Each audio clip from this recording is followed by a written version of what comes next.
What is MBSR? Today I'm going to be giving you a rundown of the MBSR program, its roots, history and trajectory.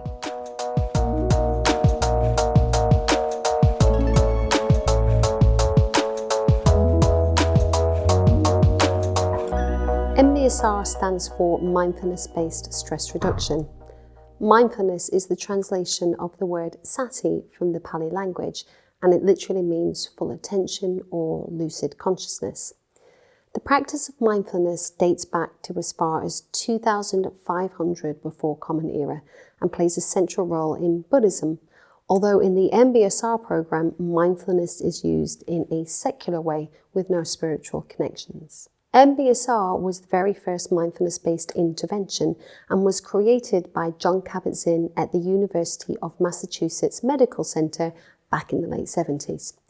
The inspiration came to Kabat-Zinn whilst attending a silent retreat at the Insight Meditation Center, where he had a vision of how mindfulness practices could benefit and assist people through various sources of stress. It was originally called the Stress Reduction and Relaxation Program, but was renamed to the Stress Reduction Clinic in order to normalize the name and emphasize its secular direction. The program later became known as MBSR in order to differentiate it from other stress reduction management programs that were around at the time, but those that were not actually founded on the Dharma teachings. And also this was done to highlight that these sessions stretched far beyond just relaxation. Mindfulness-based stress reduction is an intervention that combines mindfulness with psychoeducation. Some people might say that MBSR combines psychoeducation with mindfulness techniques. I think it's clearer to omit the word technique, seen as mindfulness presents more than just simple tools to help us to navigate through life. Mindfulness is actually a way through life. It's a way of being and a way of seeing the world. It's also a way of responding to the outside world and to yourself. Often, mindfulness and meditation are confused as being synonymous. Now, I'm not going to go too much into detail now about their differences and similarities, but if you are interested, I have another video called What is Mindfulness?, which helps to separate and distinguish these differences. So I'll post the link for that below. For now, I'm just going to concentrate on the definition of mindfulness as it's known in the MBSR program. So to quote Kabat-Zinn, mindfulness is the awareness that arises through paying attention in a particular way on purpose in the present moment and non-judgmentally.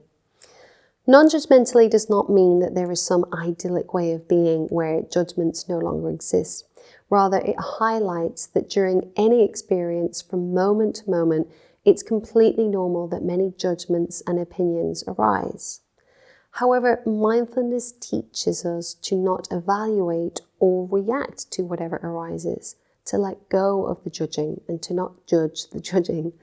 This helps us to gain insight of mental and emotional activity, which so often unfolds unconsciously. So getting closer to this activity helps us to step out of automatic pilot and identify thoughts and emotions before we engage in automatic reactivity and before this activity can set off alarm bells and trigger our stress responses.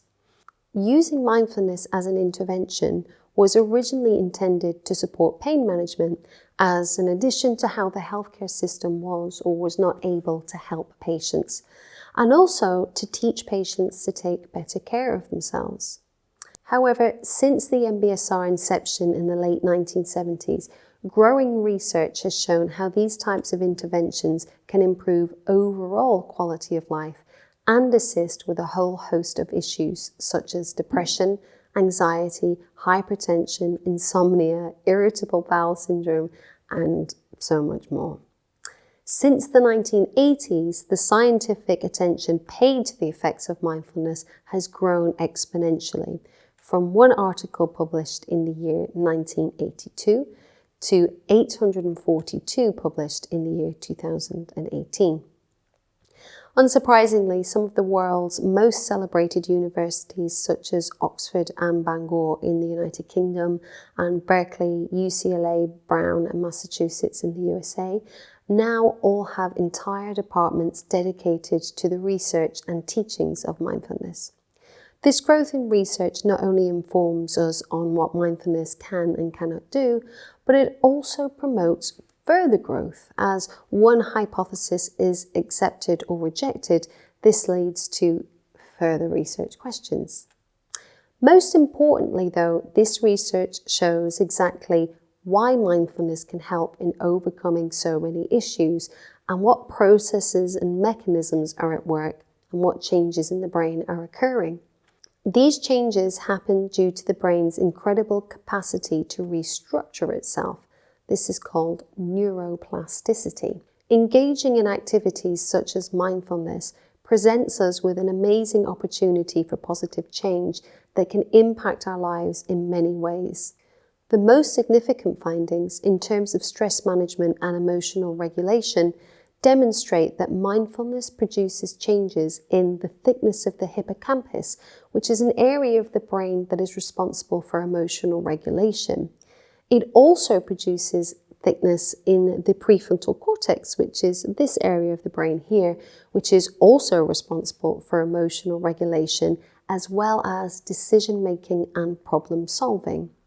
But most importantly, a regular mindfulness practice has been shown to shrink the amygdala, or maybe amygdalae, because we have two of them, which are kind of right in the center of the brain. The amygdala is the part of the brain involved in processing stress and anxiety, so it can be understood as almost like the brain's alarm system. This is important when considering that the effects of stress can increase the risk of many health problems, as well as accelerating biological aging. Much research shows that chronic stress experienced across a lifespan can have adverse health effects on the brain, behavior, and cognitive abilities. If you would like to know more about the MBSR program, I also have another video about what to expect from participation in the program. I'll post the link for that below. I hope you've enjoyed watching this video today, and if so, then don't forget to like and subscribe. Please do share your comments and thoughts in the comments box below, and as always, I'd love to hear from you all. Thanks for watching.